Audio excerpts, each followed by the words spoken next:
1957 उस समय पूरे हिंदुस्तान पर यूनियन जैक फहरा रहा था। ब्रिटिश साम्राज्य का सूरज अपने उत्कर्ष पर था।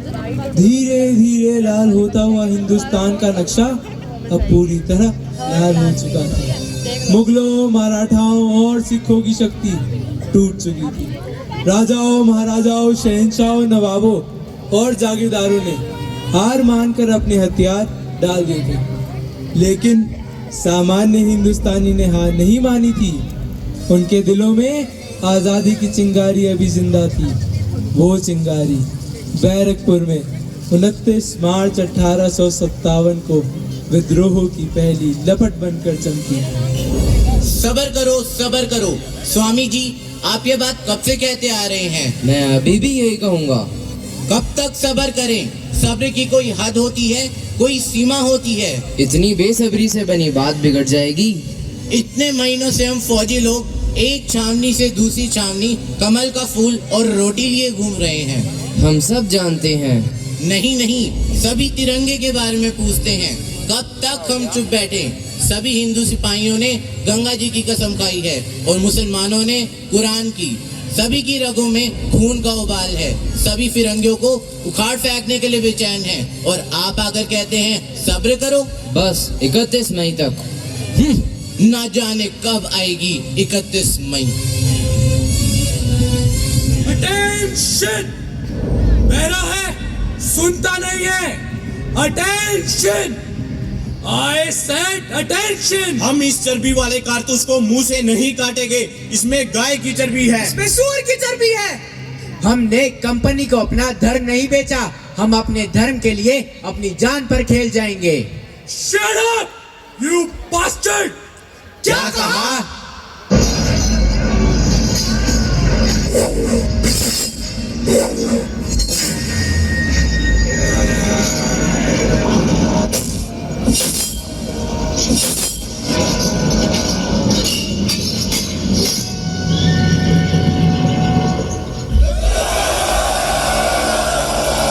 तो इस तरह फिरंगियों ने झांसी को छल से हड़प लिया और लक्ष्मीबाई जा पहुंची ग्वालियर।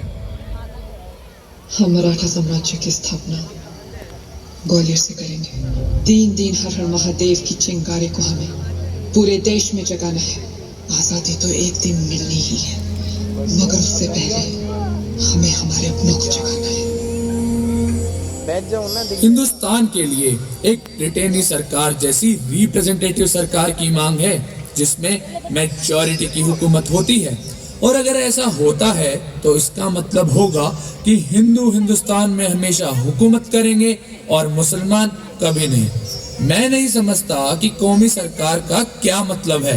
क्या इसके मायने यह समझे जाएं कि अलग अलग जातियों, मजहबों के लोग जो हिंदुस्तान में रहते हैं वह एक कौम के हैं या एक कौम के हो सकते हैं? जो सरकार हिंदुस्तान को एक कौम समझती है वह किसी भी नाम से आए, मैं ऐसी हर सरकार को नामंजूर करता हूँ।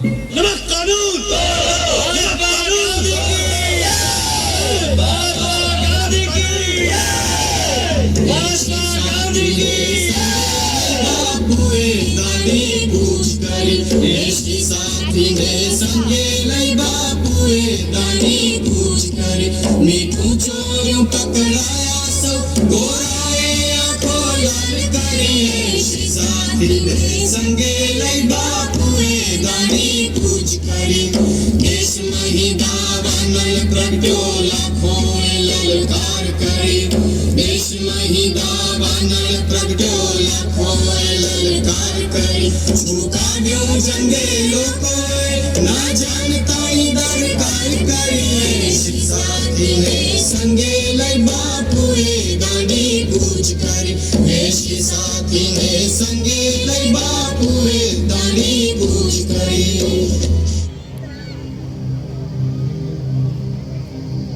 जिन्ना साहब, पूरे मुल्क में जो आंदोलन की आंधी चल रही है उससे आप दूर क्यों हैं? प्लीज हमें बताएं, आप इसमें क्यों नहीं हैं? Why should I be in it? आप कांग्रेस के अरसे तक मेंबर रहे हैं। So what? 60,000 से ज्यादा सत्याग्रही इस समय जेलों में हैं। विदेशी कपड़ों के बहिष्कार से सूती कपड़े का इंपोर्ट टैक्स सिर्फ 1/4 रह गया है। बम्बई की 16 मिलें जिनके मालिक अंग्रेज हैं बंद हो गई है। ऐसे मौके पर जब मुकम्मल आजादी के लिए जंग छिड़ी है, आप खामोश हैं। ये मुकम्मल आज़ादी के लिए मूवमेंट नहीं है, इसलिए हमने गांधी के साथ आने से इनकार कर दिया है। ये मूवमेंट है हिंदुस्तान के 7 करोड़ मुसलमानों को हिंदू महासमाज का मोहताज बनाने का। मेरे देश के बहादुर सिपाहियों, दूर पहाड़ियों, नदियों और जंगलों के उस पार हमारी भारत माता है।